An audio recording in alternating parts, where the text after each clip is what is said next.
This is The Cold Equations by Godwin. He was not alone. There was nothing to indicate the fact but the white hand of the tiny gauge on the board before him. The control room was empty but for himself. There was no sound other than the murmur of the drives. The white hand had moved. It had been on zero when the little ship was launched from the stardust. Now, an hour later, it had crept up. There was something in the supplies closet across the room. It was saying, some kind of a body that radiated heat. It could be but one kind of a body, a living human body. He leaned back in the pilot's chair and drew a deep, slow breath, considering what he would have to do. He was an EDS pilot, inured to the sight of death, long since accustomed to it, and to viewing the dying of another man with an objective lack of emotion. He had no choice in what he must do. There could be no alternative. But it required a few moments of conditioning for even an EDS pilot to prepare himself to walk across the room and coldly, deliberately, take the life of a man he had yet to meet. He would, of course, do it. It was the law, stated very bluntly and definitely in grim paragraph L, section 8 of the Interstellar Regulations. Any stowaway discovered in an EDS shall be jettisoned immediately following discovery. It was the law, and there could be no appeal. It was a law not of men's choosing, made imperative by the circumstances of the space frontier. Galactic expansion had followed the development of the hyperspace drive, and as men scattered wide across the frontier, there had come the problem of contact with the isolated first colonies and exploration parties. The huge hyperspace cruisers were the product of the combined genius and effort of Earth, and were long and expensive in the building. They were not available in such numbers that small colonies could possess them. The cruisers carried the colonists to the New World, made periodic visits, running on tight schedules. They could not stop and turn aside to visit colonies scheduled to be visited another time. Such a delay would destroy their schedule, produce a confusion and uncertainty that would wreck the complex interdependence between old Earth and the new worlds of the frontier. Some methods of delivering supplies or assistance when an emergency occurred on a world not scheduled for a visit had been needed, and the emergency dispatch ships, the EDSs, had been the answers. Small and collapsible, they occupied little room in the hold of a cruiser. Made of light metal and plastics, they were driven by a small rocket drive that consumed relatively little fuel. Each cruiser carried 4 EDSs. When a call for aid was received, the nearest cruiser would drop into normal space long enough to launch an EDS with the needed supplies or personnel, then vanish again as it continued on its course. The cruisers, powered by nuclear converters, did not use the liquid rocket fuel, but nuclear converters were far too large and complex to permit their installation in the EDSs. The cruisers were forced by necessity to carry a limited amount of the bulky rocket fuel. The fuel was rationed with care. The cruiser's computers determined the exact amount of fuel each EDS would require for its mission. The computers considered the course coordinates, the mass of the EDS, the mass of pilot and cargo. They were very precise and accurate and omitted nothing from their calculations. They could not, however, foresee and allow for the added mass of a stowaway. The Stardust had received the request from one of the exploration parties stationed on Woden. The 6 men of the party, already being stricken with a fever carried by the green calla midges, and their own supply of serum destroyed by the tornado that had torn through their camp. The Stardust had gone through the usual procedure, dropping into normal space to launch the EDS with a fever serum, then vanishing again in hyperspace. Now, an hour later, the gauge was saying there was something more than the small carton of serum in the supplies closet. He let his eyes rest on the narrow white door of the closet. There, just inside, another man lived and breathed and was beginning to feel assured that discovery of his presence would now be too late for the pilot to alter the situation. It was too late. For the man behind the door, it was far later than he thought, in a way he would find terrible to believe. There could be no alternative. Additional fuel would be used during the hours of deceleration to compensate for the added mass of the stowaway. Infinitesimal increments of fuel that would not be missed until the ship had almost reached its destination. Then at some distance above the ground that might be as near as 1,000 feet, or as far as tens of thousands of feet, depending on the mass of the ship and the cargo, in the preceding period of deceleration. Unmissed increments of fuel would make their absence known. The EDS would expend its last drops of fuel with a sputter and go into whistling freefall. Ship and pilot and stowaway would merge together upon impact as a wreckage of metal and plastic, flesh and blood, driven deep into the soil. The stowaway had signed his own death warrant when he concealed himself on the ship. He could not be permitted to take 7 others with him. He looked again at the telltale white hand, then rose to his feet. What he must do would be unpleasant for both of them. The sooner it was over, the better. He stepped across the control room to stand by the white door. "Come out!" His command was harsh and abrupt above the murmur of the drive. It seemed he could hear the whisper of a furtive movement inside the closet. Then nothing. He visualized the stowaway cowering closer into one corner, suddenly worried by the possible consequences of his act, and his self-assurance evaporating. "I said out!" He heard the stowaway move to obey, and he waited with his eyes alert on the door and his hand near the blaster at his side. The door opened. The stowaway stepped through it, smiling. "All right. I give up. Now what?" It was a girl. He stared without speaking, his hand dropping away from the blaster, and the acceptance of what he saw coming like a heavy and unexpected physical blow. The stowaway was not a man.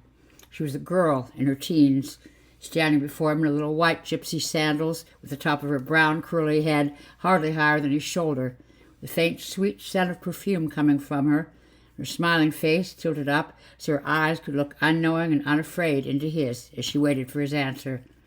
Now what? It had been asked in the deep, defiant voice of a man who would have answered it with action, quick and efficient. He would have taken the stowaway's identification disc and ordered him into the airlock.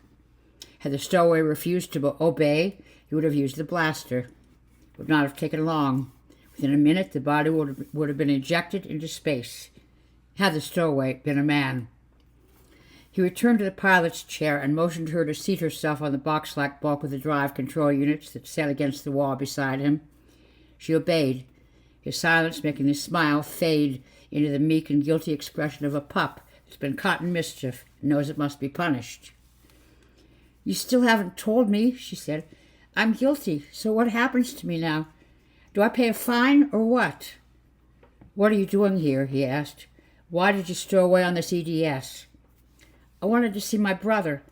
He's with the government survey crew on Woden. I haven't seen him in 10 years, not since he left Earth to go into government survey work." "What was your destination on the Stardust?" "Mimer. I have a position waiting for me there. My brother's been sending money home all the time to us, my father and mother and I, and he paid for a special course in linguistics I was taking. I graduated sooner than expected, and I was offered the job on Mimer. I knew it would be almost a year before Jerry's job was done on Woden, so he could only come to Mimer, and that's why I hid in the closet there. There's plenty of room for me, and I was willing to pay the fine. There were only the 2 of us kids, Jerry and I. Haven't seen him for so long. Didn't want to wait another year when I could see him now, even though I knew I'd be breaking some kind of regulation when I did it. I knew I would be breaking some kind of regulation.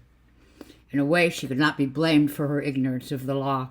She was of Earth, had not realized that the laws of the space frontier must, of necessity, be as hard and relentless as the environment that gave them birth.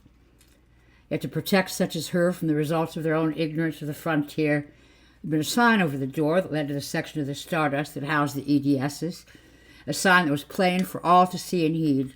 Unauthorized personnel keep out. "Does your brother know that you took passage on the Stardust for Mimer?" "Oh, yes. I sent him a spacegram telling him about my graduation, about going to Mimer on the Stardust a month before I left Earth. I already knew Mimer was where he would be stationed in a little over a year. He gets a promotion then. He'll be based on Mimer, not have to stay out a year at a time on field trips like he does now." There were 2 different survey groups on Woden, and he asked, "What is his name?" "Cross, Jerry Cross. He's in Group 2. That was the way his address read. Do you know him?" Group 1 had requested the serum. Group 2 was 8,000 miles away across the Western Sea. "No, I've never met him," he said. then turned to the control board and cut the deceleration to a fraction of a gravity, knowing as he did so it could not avert the ultimate end, yet doing the only thing he could do to prolong that ultimate end. The sensation was like that of the ship suddenly dropping, and the girl's involuntary movement of surprise half lifted her from the seat. "We're going faster now, aren't we?" she asked. "Why are we doing that?" He told her the truth. "To save fuel for a little while." "You mean we don't have very much?" He delayed the answer he must give her so soon to ask, "How did you manage to stow away?" "I just sort of walked in when no one was looking my way," she said.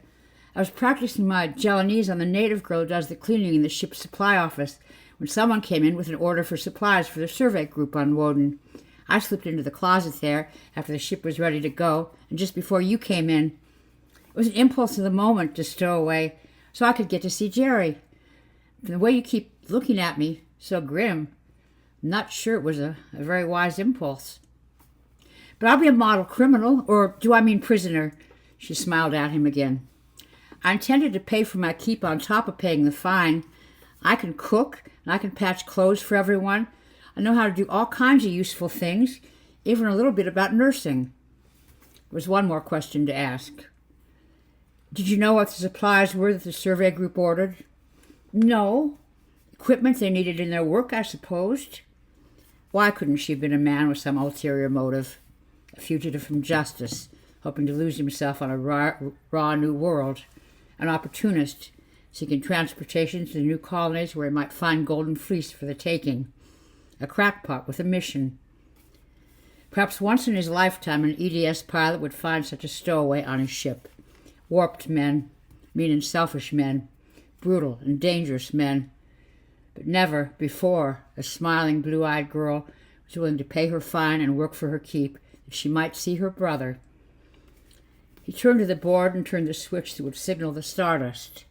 The call would be futile, but he could not, till he had exhausted that one vain hope, seize her and thrust her into the airlock as he would an animal or a man. The delay in the meantime would not be dangerous with the EDS decelerating at fractional gravity. A voice spoke from the communicator. "Stardust, identify yourself and proceed." "Barton, EDS, 34G11. Emergency. Give me Commander Drew Hart." There was a faint confusion of noises as the request went through the proper channels. The girl was watching him, no longer smiling. "Are you going to order them to come back after me?" she asked. The communicator clicked and there was the sound of a distant voice saying, "Commander, the EDS requests." "Are they coming back after me?" she asked again. "Won't I get to see my brother after all?" "Barton," the blunt, gruff voice of Commander Dellart came from the communicator. "What's this about an emergency?" "A stowaway," he answered. "A stowaway?" There was a slight surprise to the question. "That's rather unusual. Why the emergency call? You discovered him in time, so there should be no appreciable danger. I presume you've informed ship's records so his nearest relatives can be notified." "That's why I had to call you first. The stowaway is still aboard.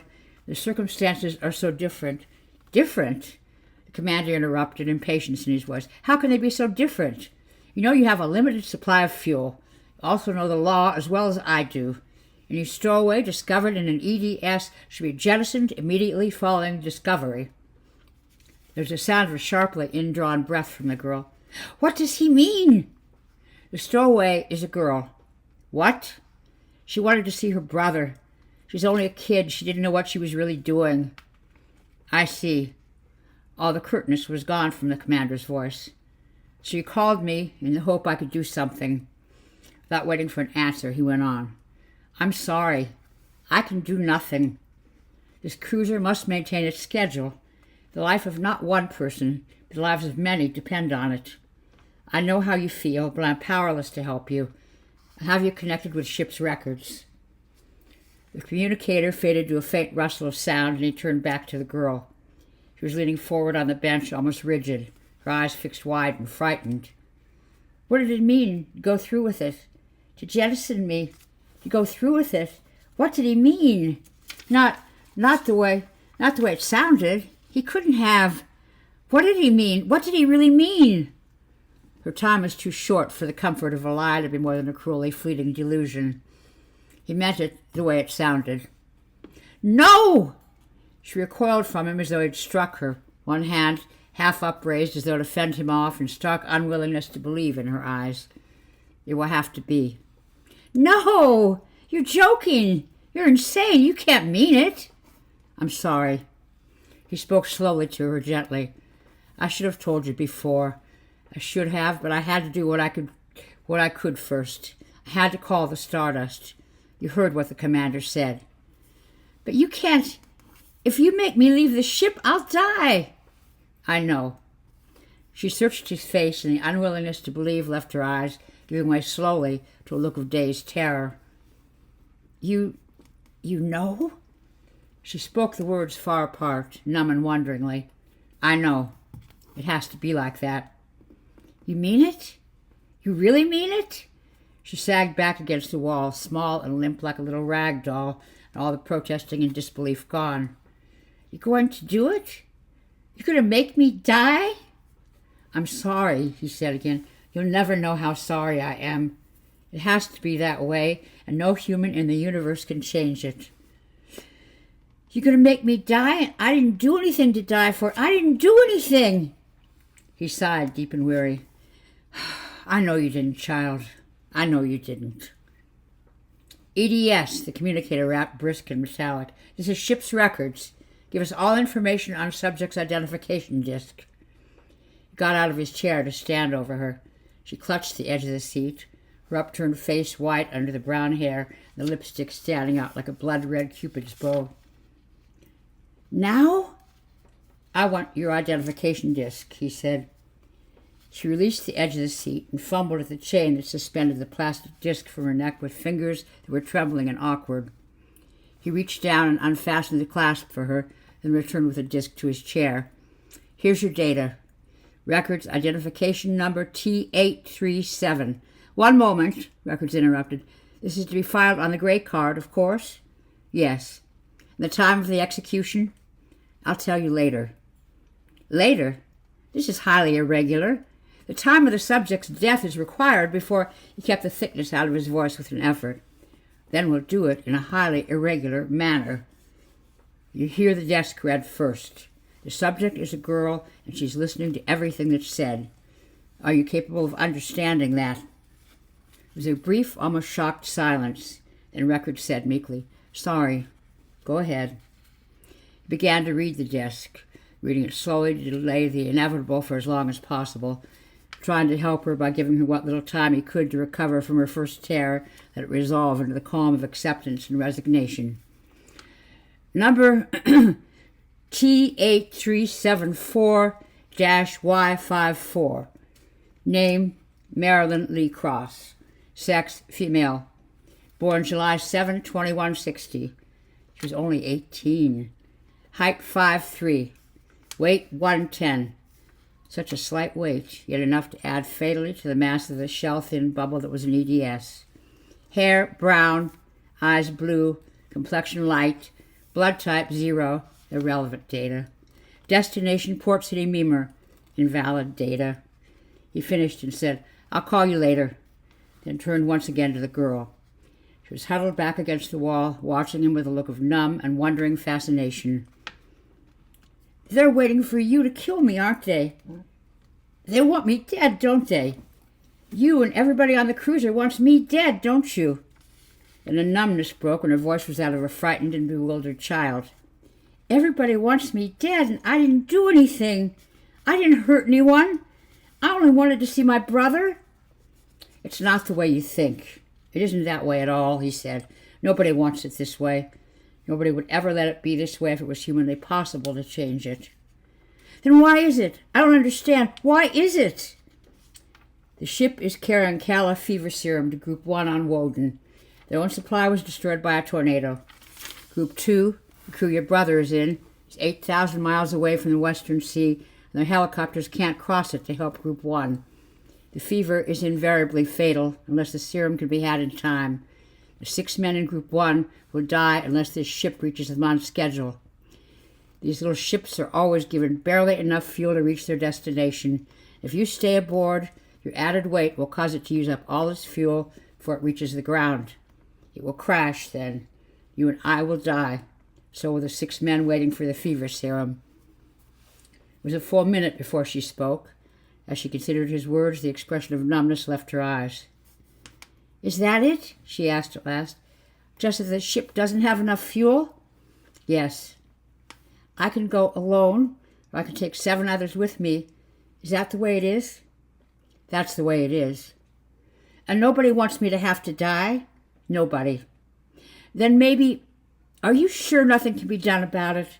Wouldn't people help me if they could?" "Everyone would like to help you, but there's nothing anyone can do. I did the only thing I could do when I called the Stardust. And it won't come back. There might be other cruisers, mightn't there? Isn't there any hope at all that there might be someone, somewhere, who would do something to help me?" She was leaning forward a little in her eagerness as she waited for his answer. "No." The word was like the drop of a cold stone, and she again leaned back against the wall, the hope and eagerness leaving her face. "You're sure? You know? You sure?" "I'm sure. There are no other cruisers within 40 light years. There's nothing and no one to change things." She dropped her gaze to her lap and began twisting a pleat of her skirt between her fingers, saying no more as her mind began to adapt itself to the grim knowledge. It was better so. With the going of all hope would go the fear. With the going of all hope would come resignation. She needed time. She could have so little of it. How much? The EDSs were not equipped with hull cooling units. Their speed had to be reduced to a moderate level before entering the atmosphere. They were decelerating at point 10 gravity, approaching their destination at a far higher speed than the computers had calculated on. The Stardust had been quite near Woden when she launched the EDS. The present velocity was putting them nearer by the second. There would be a critical point, soon to be reached, when he would have to resume deceleration. When he did so, the girl's weight would be multiplied by the gravities of deceleration, would become suddenly a factor of paramount importance, the factor the computers had been ignorant of when they determined the amount of fuel the EDS should have. She would have to go when deceleration began. There could be no other way. When would that be? How long could he let her stay? "How long can I stay?" He winced involuntarily from the words that were so like an echo of his own thoughts. How long? He didn't know. He would have to ask the ship's computers. Each EDS was given a meager supply of fuel to compensate for unfavorable conditions within the atmosphere. Relatively little fuel was being consumed for the time being. The memory banks of the computers would still contain all data pertaining to the course set for the EDS. Such data would not be erased until the EDS reached its destination. He had only to give the computers the new data, the girl's weight, and the exact time at which he had reduced the deceleration to .10. "Barton!" Commander Delhart's voice came abruptly from the communicator as he opened his mouth to call the Stardust. "A check with records shows you haven't completed your report. Did you reduce the deceleration?" So the commander knew what he was trying to do. "I'm decelerating at point 10, he answered. "I cut the deceleration at 1750, and the weight is 110. I would like to stay at point 10 as long as the computers say I can. Will you give them the question?" It was contrary to regulations for an EDS pilot to make any changes in the course or degree of deceleration the computers had set for him.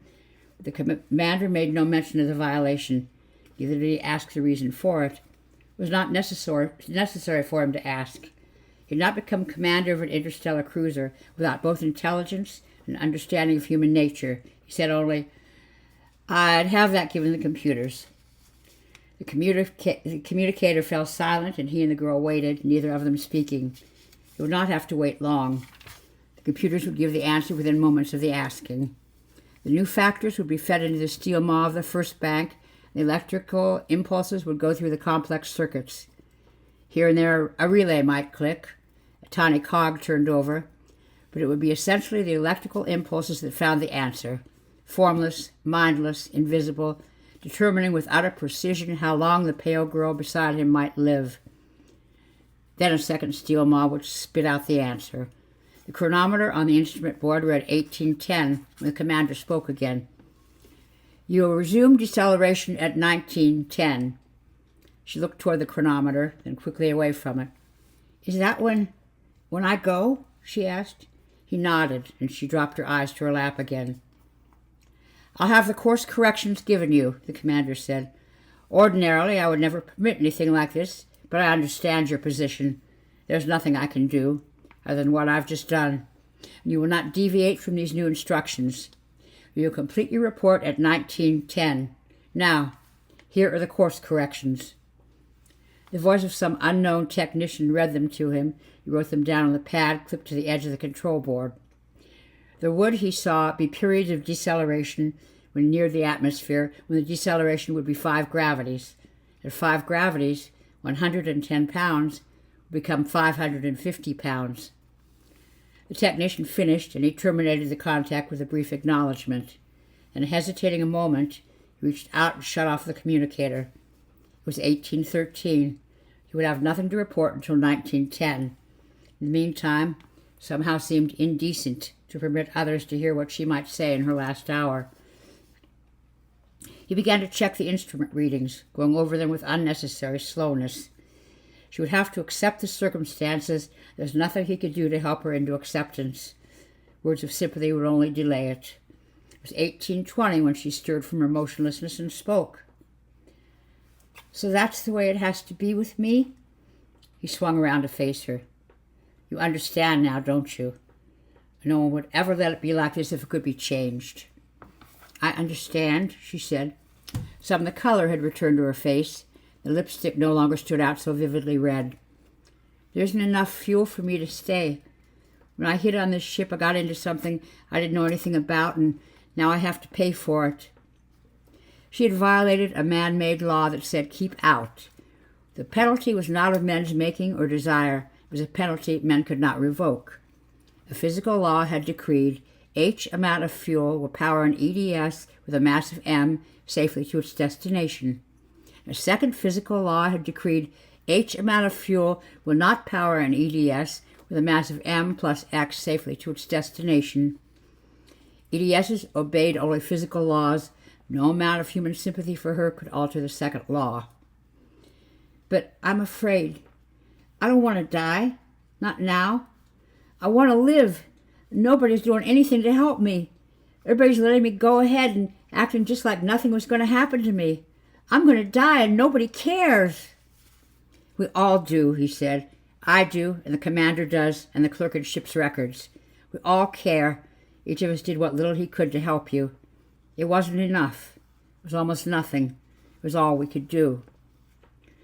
Not enough fuel. I can understand that, she said, so she had not heard his own words. But to have to die for it? Me? Alone? How hard it must be for her to accept the fact. She had never known danger of death, had never known the environments where the lives of men could be as fragile and fleeting as sea foam tossed against a rocky shore.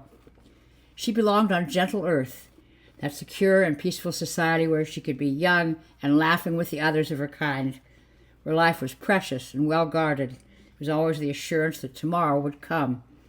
She belonged in that world of soft winds and warm suns, music and moonlight, and gracious manners, and not on the hard, bleak frontier. How did it happen to me so terribly quickly? An hour ago, I was on the Stardust going to Mimer. Now the Stardust is going on without me, and I'm going to die. I'll never see Jerry and Mama and Daddy again. I'll never see anything again. He hesitated, wondering how he could explain it to her so she would really understand and not feel she had somehow been the victim of a reasonlessly cruel injustice. She did not know what the frontier was like. She thought in terms of safe and secure Earth. Pretty girls were not jettisoned on Earth. There was a law against it. On Earth, her plight would have filled the newscasts, and a fast, black patrol ship would have been racing to her rescue. Everyone, everywhere would have known of Marilyn Lee Cross, and no effort would have been spared to save her life. This was not Earth, and there were no patrol ships, or the Stardust, leaving them behind at many times the speed of light. There was no one to help her. There would be no Marilyn Lee Cross smiling from newscasts tomorrow. Marilyn Lee Cross would be but a poignant memory for an EDS pilot and a name on a gray card in ship's records. It's different here. It's not like back on Earth, he said. It isn't that no one cares. is that no one can do anything to help. The frontier is big, and here along its rim the colonies and exploration parties are scattered so thin and so far between. On Woden, for example, there are only 16 men. 16 men on an entire world. The exploration parties, the survey crews, the little first colonies, they're all fighting alien environments, trying to make a way for those who will follow after. The environments fight back, and those who go first usually make mistakes only once. There is no margin of safety along the rim of the frontier. There can't be until the way is made for the others who will come later, till the new worlds are tamed and settled. Until then, men will have to pay the penalty for making mistakes with no one to help them, because there is no one to help them. I was going to Mimer, she said. I didn't know about the frontier. I was only going to Mimer, and it's safe. Mimer is safe, but you left the cruiser that was taking you there. She was silent for a little while. It was all so wonderful at first. There was plenty of room for me on this ship. I'd be seeing Jerry so soon. I didn't know about the fuel. I didn't know what would happen to me. Her words trailed away, and he turned his attention to the view screen, not wanting to stare at her as she fought her way through the black horror of fear toward the calm grave acceptance. Woden was a ball, enshrouded in the blue haze of its atmosphere, swimming in space against the backdrop of star-sprinkled dead blackness. The great mass of Manning's continent sprawled like a gigantic hourglass in the eastern sea, the western half of the eastern continent still visible. There was a thin line of shadow along the right-hand edge of the globe, and the eastern continent was disappearing into it as the planet turned on its axis. An hour before, the entire continent had been in view. Now 1,000 miles of it had gone into the thin edge of shadow around the night that lay on the other side of the world. The dark blue spot that was Lotus Lake was approaching the shadow. It was somewhere near the southern edge of the lake that Group 2 had their camp. It would be night there soon. Quick behind the coming of night, the rotation of Woden on its axis would put Group 2 beyond the reach of the ship's radio. He would have to tell her before it was too late for her to talk to her brother. In a way, it would be better for both of them should they not do so. It was not for him to decide. To each of them, the last words would be something to hold and cherish, something that would cut like the blade of a knife, yet would be infinitely precious to remember. She for her own brief moments in life, he for the rest of his life. He held down the button that would flash the grid lines on the view screen and used the known diameter of the planet to estimate the distance the southern tip of Lotus Lake had yet to go till it passed beyond radio range. It was approximately 500 miles. 500 miles, 30 minutes. The chronometer read 1830. Allowing for error in estimating, it would not be later than 1905 that the turning of Woden would cut off her brother's voice. The first border of the western continent was already in sight along the left side of the world. 4,000 miles across it lay the shore of the Western Sea and the camp of Group 1. It had been in the Western Sea that the tornado had originated, to strike with such fury at the camp, destroy half their prefabricated buildings, including the one that housed the medical supplies. 2 days before the tornado had not existed. There had been no more than great gentle masses of air out over the calm Western Sea. Group 1 had gone about the routine survey work, unaware of the meeting of the air masses out to sea, unaware of the force the Union was spawning. It struck their camp without warning, a thundering, roaring destruction that sought to annihilate all that lay before it. It had passed on, leaving the wreckage in its wake. It had destroyed the labor of months and had doomed 6 men to die, and then, as though its task was accomplished, once more began to resolve into gentle masses of air. But for all its deadliness, it had destroyed with neither malice nor intent. It had been a blind and mindless force, obeying the laws of nature. It would have followed the same course with the same fury had men never existed. Existence required order, and there was order. The laws of nature, irrevocable and immutable. Men could learn to use them, but men could not change them. The circumference of a circle was always pi times the diameter, and no science of man would ever make it otherwise. The combination of chemical A with chemical B under condition C invariably produced reaction D. The law of gravitation was a rigid equation, made no distinction between the fall of a leaf, the ponderous circling of a binary star system. The nuclear conversion process powered the cruisers that carried men to the stars. The same process in the form of a nova would destroy a world with equal efficiency. The laws were, and the universe moved in obedience to them.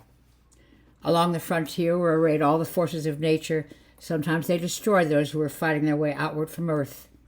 The men of the frontier had long ago learned the bitter futility of cursing the forces that would destroy them, for the forces were blind and deaf. The futility of looking to the heavens for mercy. The stars of the galaxy swung their long, long sweep of 200 million years as inexorably controlled as they by the laws that knew neither hatred nor compassion. The men of the frontier knew, but how was a girl from Earth to fully understand? H amount of fuel will not power an EDS with a mass of M plus X safely to its destination. To himself and her brother and parents, she was a sweet-faced girl in her teens. To the laws of nature, she was X, the unwanted factor in a cold equation. She stirred again on the seat. Could I write a letter? I want to write to Mama and Daddy. I'd like to talk to Jerry. Could you let me talk to him over your radio there? I'll try to get him, he said. He switched on the normal space transmitter and pressed the signal button. Someone answered the buzzer almost immediately. Hello.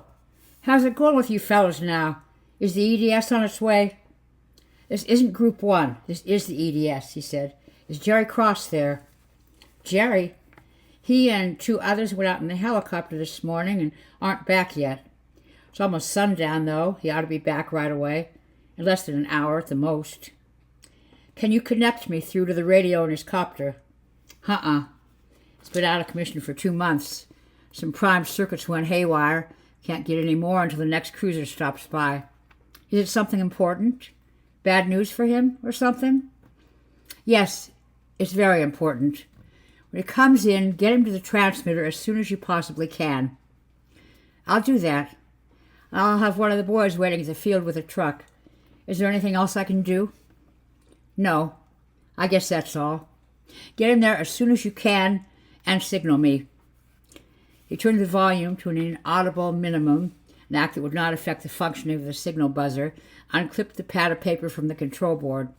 He tore off the sheet containing his flight instructions, handed the pad to her together with pencil.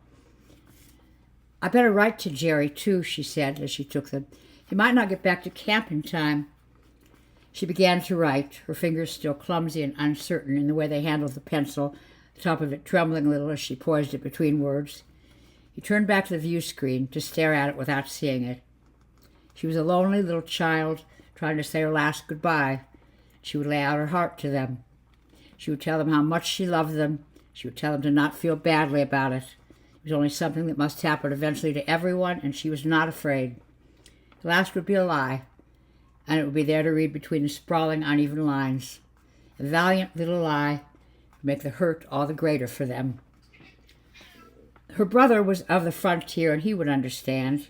He would not hate the EDS pilot for doing nothing to prevent her going. He would know there had been nothing the pilot could do. He would understand, though. The understanding would not soften the shock and pain when he learned his sister was gone. But the others, her father and mother, they would not understand. They were of Earth. They would think in the manner of those who had never lived where the safety margin of life was a thin, thin line, and sometimes not at all. What would they think of the faceless, unknown pilot who had sent her to her death? They would hate him with cold and terrible intensity, but it really didn't matter. He would never see them, never know them. He would have only the memories to remind him, only the nights to fear when a blue-eyed girl in gypsy sandals would come in his dreams to die again. He scowled at the view screen and tried to force his thoughts into less emotional channels. There was nothing he could do to help her. She had unknowingly subjected herself to the penalty of a law that recognized neither innocence, nor youth, nor beauty. It was incapable of sympathy or leniency. Regret was illogical, and yet could knowing it to be illogical ever keep it away?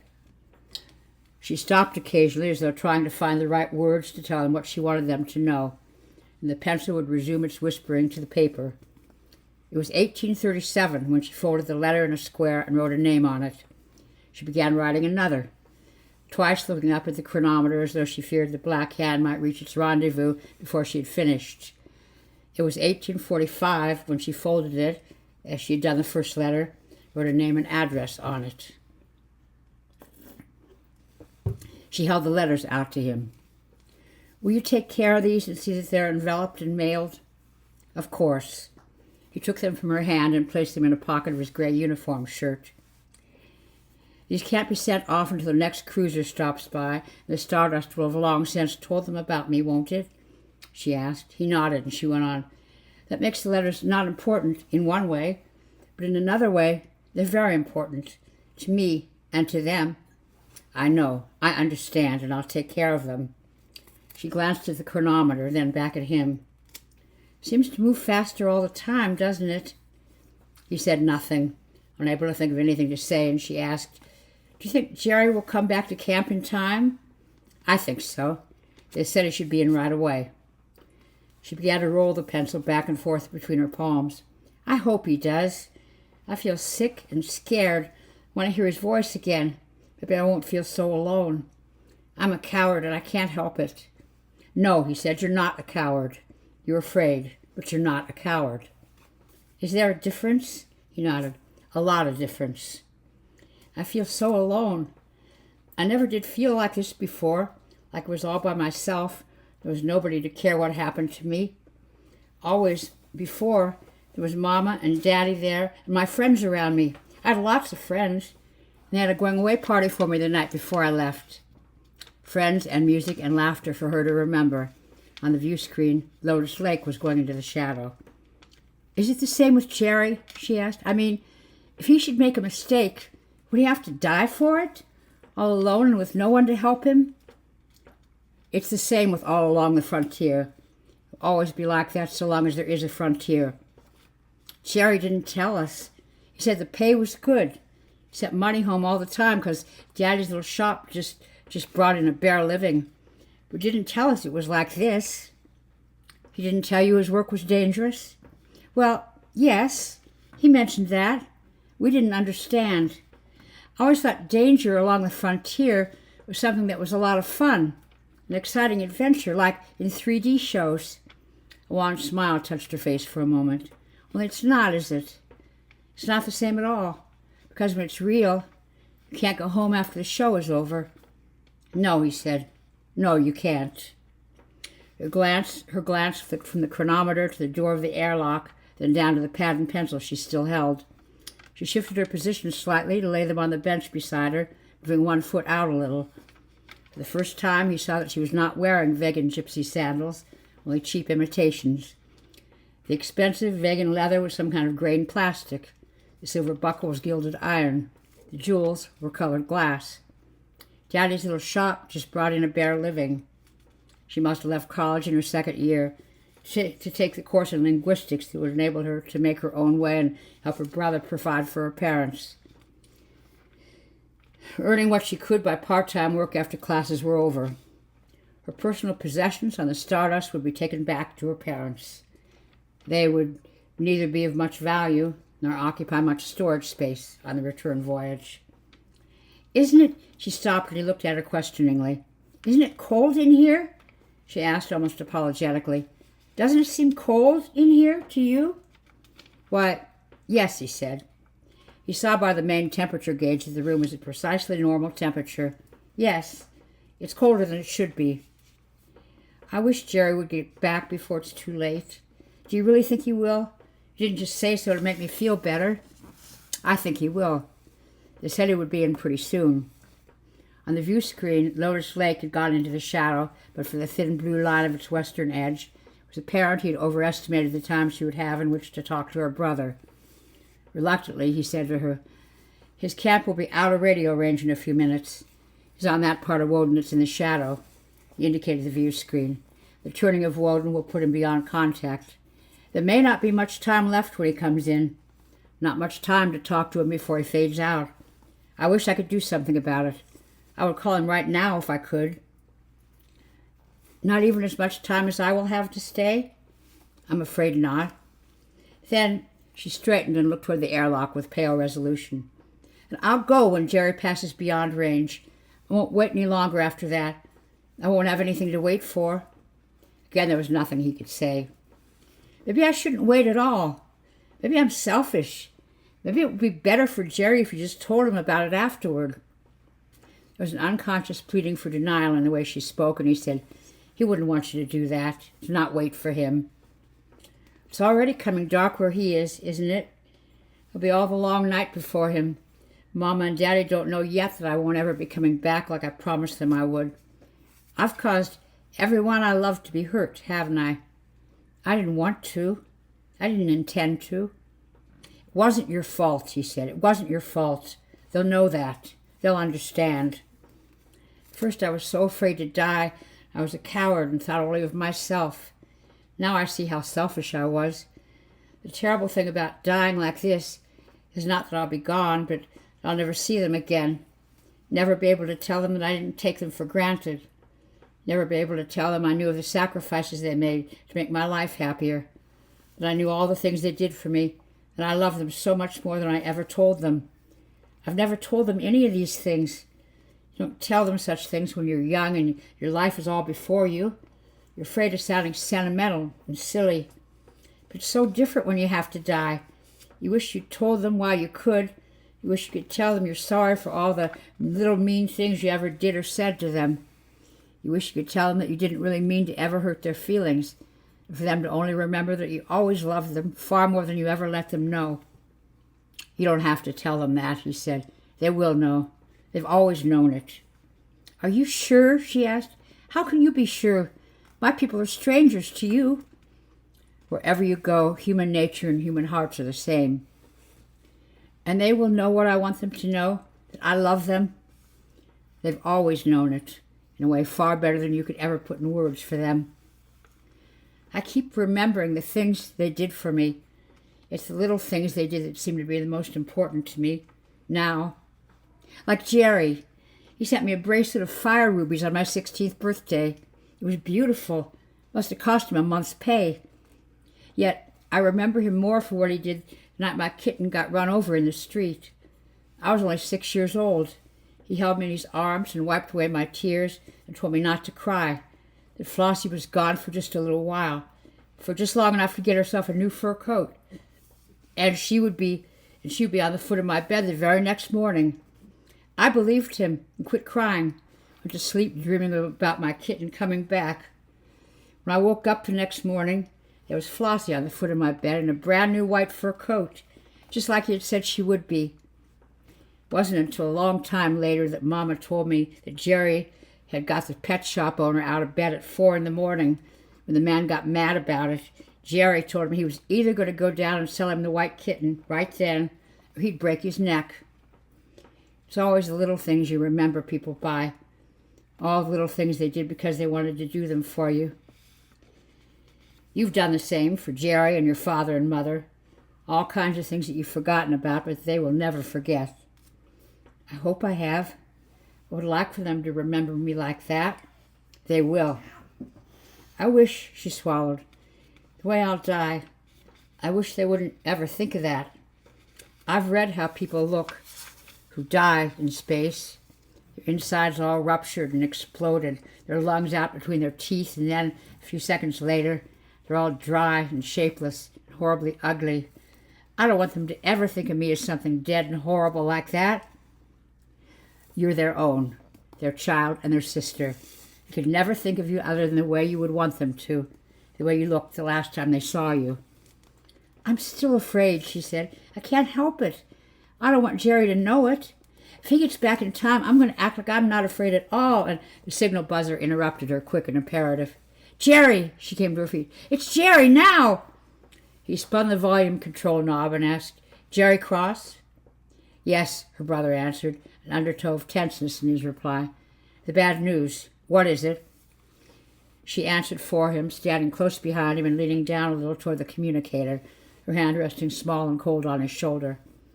Hello, Jerry. There's only faint quaver to betray the careful casualness of her voice. I wanted to see you. Marilyn! There was a sudden and terrible apprehension in the way he spoke her name. What are you doing on that EDS? I wanted to see you, she said again. I wanted to see you, so I hid on this ship. You hid on it? I'm a stowaway. I didn't know what it would mean. Marilyn! It's the cry of a man who calls hopeless and desperate to someone already and forever gone from him. What have you done? It's not... And her own composure broke. The cold little hand gripped his shoulder convulsively. Don't, Jerry. I only wanted to see you. Didn't intend to hurt you. Please, Jerry, don't feel like that. Something warm and wet splashed on his wrist, and he slid out of the chair to help her into it and swing the microphone down to her own level. Don't feel like that. Don't let me go knowing you feel like that. The sobs she had tried to hold back choked in her throat, and her brother spoke to her. Don't cry, Marilyn. His voice was subtly deep and infinitely gentle, with all the pain held out of it. Don't cry, sis. You mustn't do that. It's all right, honey. Everything's all right. Her lower lip quivered and she bit into it. I didn't want you to feel that way. I just wanted us to say goodbye, because I have to go in a minute. Sure. That's the way it'll be, sis.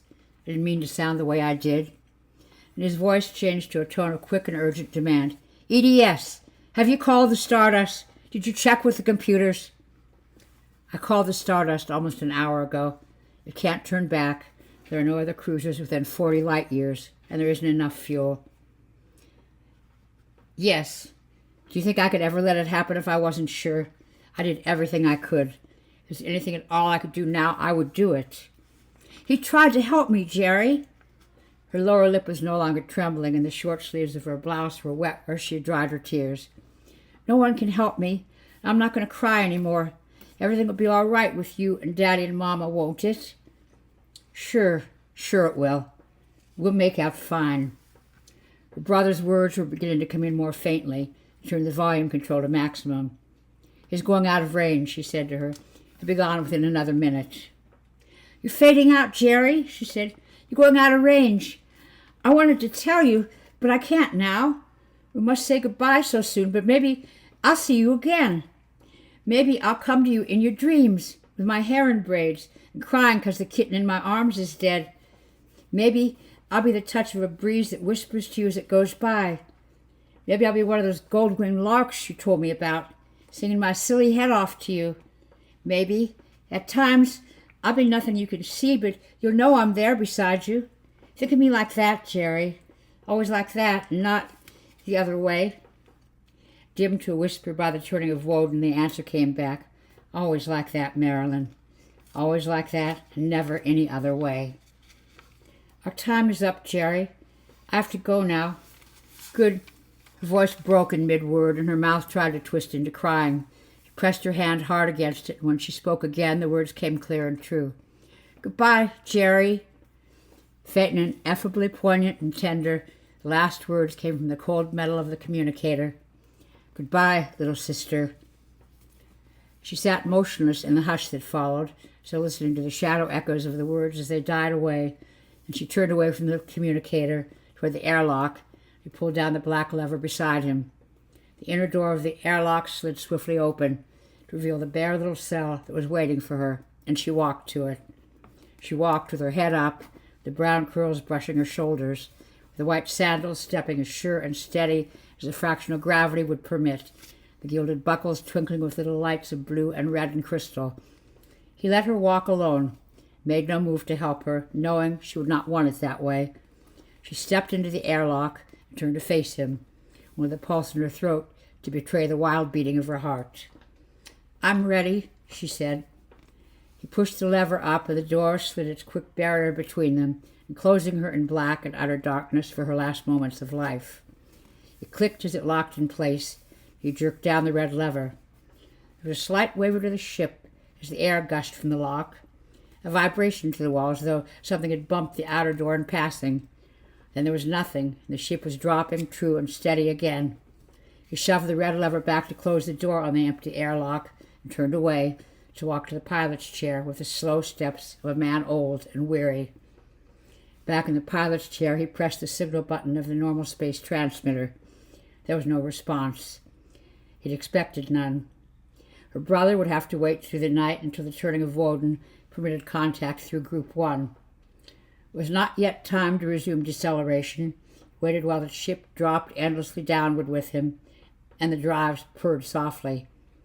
He saw that the white hand of the supply closet temperature gauge was on 0.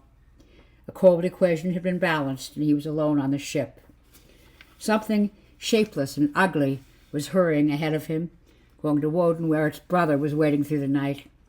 The empty ship still lived for a little while with the presence of the girl who had not known about the forces that killed with neither hatred nor malice. It seemed almost she still sat small and bewildered and frightened on the metal box beside him, her words echoing hauntingly clear in the void she had left behind her. "I didn't do anything to die for. I didn't do anything."